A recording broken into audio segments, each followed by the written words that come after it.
Hello mga kabibig, welcome back sa aking bagong YouTube channel. Ito ang pinakamaingay, ang pinakasaba nga Bisaya. Ay, kumusta? Ay, ito na ang ating pag-usap-usapan ngayon ha. Atong tabi-tabian ba? Naku, may post si Senator Ben Padilla. Hala ka, para yatang, tatanggalin siyang senador ng mga kapwa senador niya. Hala, pinag-iinitan si Senator Ben Padilla, si Senator Bongo, Senator Bato de la Rosa, at yung mga minority black na senador. Ngayon, ang tinatarget nila si Senator Ben Padilla. Ano ba itong post ni Senator Ben Padilla na tila, nahadlok or nahingawa ang mga supporters ni Senator Ben Padilla? Anong nangyari? Bakit may pakaso-kaso na pinagsasabi ni Senator Ben Padilla? Sino ang gustong magkaso sa kanya? At bakit sabi niya tatanggalin siya ng mga kapwa senador? Bakit?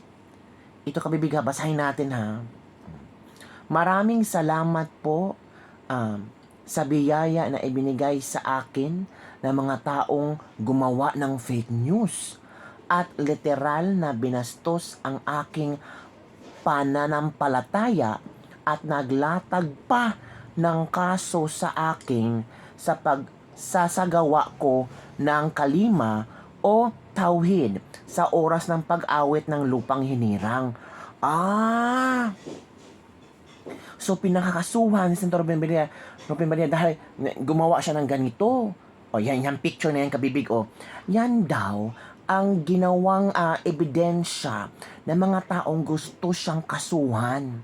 So, kahit na, random kabibig ba, ginawa lang itong maliit na issue na ito, gusto nilang palawakin para matanggal si Senator Ben Padilla sa kanyang pagkasenador.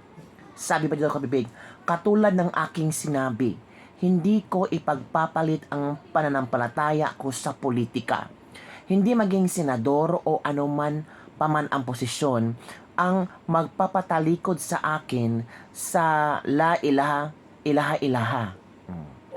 La ilaha illallah. Kung tatanggalin ako ng mga kapwa ko senador dahil sa fake news at pangbabastos ng Rappler sa tauhid, ang Rappler pala. Ang Rappler, posibleng magkaso sa kanya. Kasi sabi dito may natanggap ng pagsabi sa aking kasamang senador na mayroon daw po akong kaso. May kaso daw di umano si Senator Ben Padilla.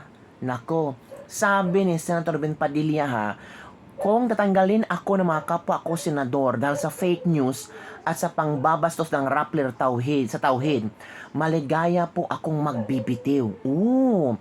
Hindi na kailangan patagalin at huwag na nating palipasin ang Ramadan. Hala, hindi na po ako kailangan pag-aksayahan ng panahon at resources ng Senado. Naku mga kabibig, hala ka. Paano yan? Happy si Senator Ben Padilla na magbibitiw sa kanyang posisyon dahil lang sa pagkaso ng Rappler, pakabibig. Kasi sabi ng Senator Ben Padilla, may nagsabi sa kanya na kapwa senador na meron daw mayroon daw akong kaso. Hala, kakasuhan ka ng ganun yan ang picture na yan. Hala, bakit ganun? Iniisa-isa na nila ang minority black senador, mga kabibig. Si Bato de la Rosa may ethics complaint. Si Bongo, baka malapit na yung mag-ethics complaint din. Si Senator Ben Padilla, eto na. May nakabingbing kaso daw, sabi ng kapwa senador. Kaya, sina-challenge ni Senator Ben Padilla, kung talagang gusto nyo akong magbitiw na ako. Hindi na kailangan patagalin, at huwag na nating palipasin ang Ramadan. Ngayon na. Hala, naku po. Ano ang reaction ng ating mga kapwa, brothers Muslims and sisters? natin. O, tugutan din ninyo na si Senator Ben Padilla kasuhan dahil lang sa kanyang pananampalataya habang kumakanta ng lupang hinirang, nagtawhid siya, tapos kakasuhan. Uy, grabe naman yun, oy. Hinahanapan talaga na ng buta si Senator Ben Padilla para matanggal sa pagiging senador. Parang gusto nila ba lahat ng mga minority black na mga senador matanggal sa posisyon. 'Di ba? Inuna nila si Senator Bato de la Rosa. Chika-chika na may warrant of arrest sa ICC pero hindi pala sure. So Senator Bato de la Rosa natakot in town, Ginoo ko. Mao to hindi man siya nagtago, 'di ba? Nagpalipas oras lang para maging malinaw na ang lahat kung meron ba talaga siyang ng ICC warrant of arrest.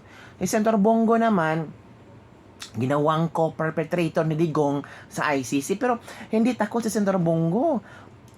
Ano pa rin siya? Nag-join sa mga sessions sa Senado. O, tapos na. Ngayon si Senator Ben Padilla, may kaso.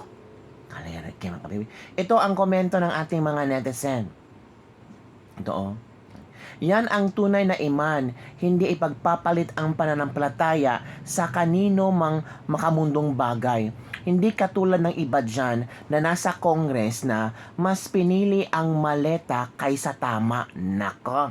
Itinuturing pa naman niya ang sarili niya na isang Muslim pero mas pinili niya ang makamundong bagay na maleta kaysa pumanig sa tama. Sino man ito kabibig? Oy? Sino man itong congressman na Muslim? Sino ba yan kabibig? Mas pinili ang maleta. Parang pinaparinggan mo si Adyong Idol, sabi ni Beloy Balya. Hinahanap ko nga sa mga nagtaas ng kamay mukha niya. Marami sila na ipinanganak na Muslim na bibili ng maleta ng basura, nakakahiya sila. O sabi ni Jean Panam. Nakakalungkot lang po mga kababayan na hanggang ngayon ay bulag sa katotohanan bingis sa mga kapwa Pilipino. Ang tunay na magmalasakit sa bayan, hinahatulan nyo at wala kayong respeto kay Senator Ben Padilla. Pagalang sa relihiyon at ng iba at sa mga kapatid nating mga Muslim. Tama mga kabibig. Bakit naman? Ang galangin natin kung yun ang way nila on how they able to execute respect for our Philippine flag. Diba? Wala namang problema doon. As long as wala silang sinasagasaang tao. Wala silang sinatsugi. Wala silang natanggap na maleta. Hindi sila kurap. Walang problema doon. Ang mga tao talaga gusto nilang lagyan ng butas Senator Ben Padilla para matanggal sa posisyon para pagtuloy-tuloy na ang impeachment ni BP Sara, yan na, wala nang mga minority black na makapag-vote na no to impeachment. Yun ang plano nila, kaya iniisa-isa na nila ang minority black. Diba? Naku po. Believe talaga ako sa Muslim. Kapag Muslim, walang inuurungan yan pagdating sa pananampalataya. Parang si Ayatollah Sayyid Ali Khamenei, never yuyuko kay Trump or kay Netanyahu. He choose war than bow to the enemies of Islam. Especially with people like Trump. Islam is better than life, sabi ni Husnul Katima. You cannot resign para mo na ring hinayaang magwagi ang mga masasama, sabi ni Kate Bohol Lores. Nasa panig ka, tama, Adol. Go on to your dreams and brilliant advocates for the Filipino people. From Hazanuddin Pondao Daya. So yun kabibig ha, yun ang mga komento ng mga netizen. Nabigla sila sa post ni Senator Ben Padilla na yun na nga, may nagsasabi sa kanya na senador na meron daw siyang kaso dahil lang sa pagkanta ng Lupang Hinirang, tapos yung kamay niya, yung mga pictures na kumakalat ngayon na tauhid. Ito, ang Rappler, baka hindi natin alam kung sino ang mga conspiracy, kung sino ang mga kasabwat para kasuhan siya. Kaya sabi niya, wag yun nang palipasin ang Ramadan, mga kapwa senador ko. Tanggalin mo na ako. Willing akong magbibitiw. Happy akong magbibitiw. Hindi na kailangan patagalin at huwag na nating palipasin ang Ramadan. Ang gantimpala ng persecution sa oras ng Ramadan ay niyayakap. Hindi na po ako kailangan aksyahan ng panahon at resources ng Senado. Tama ka, BP. Feel ko talaga meron nga, sabi isang senador, sabi, Ruben, may kaso ka, hintayin mo lang, baka i-discuss yan sa Senado. Yun ka, BP. So, ano ang yung reaction hinggil dito, mga kabibig? Payag ba kayong tanggalin si Senator Ruben Padilla dahil lang sa ginawa niyang di umanong yung kamay niya sa pagkanta ng Lupang Hinirang? Tama ba yun, kang bibig? Mas tatanggalin nila si Senator Ruben Padilla na may maraming nagawa sa Senado kumpara sa mga politikong tumanggap ng mali-maletang pera, ng mga kurakot. Hindi sila nahiya? Wow! Yung mga magagaling na senador, yung may tapang na senador, yung may ginawang mga senador, yun ang gusto nilang patahimikin, habang yung mga politiko na naglangoy-langoy sa kwarta sa gobyerno, pinakontinue. Continue ang yung legasiya, pananakaw, pangurakot. Maghanda lang kayo pag upo sa BP Sara. Akala nyo hindi kayo isa-isahin ni BP Sara, isa-isahin kayo. I think meron ng listahan si BP Sara sa mga kurakot na mga politiko. At kung sino man yan, maghintay kayo sa tamang panahon. Yes, ngayon, yurak kayo sa BP Sara, minaliit, tapos sabihin nyo magnanakaw.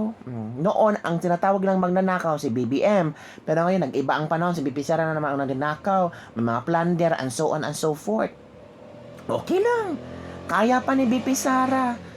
Pero sa panahon na si BP Sara na maging presidente, ang tanong, may mukha ba kayong ihaharap ni BP Sara? At baka magsialisan kayo.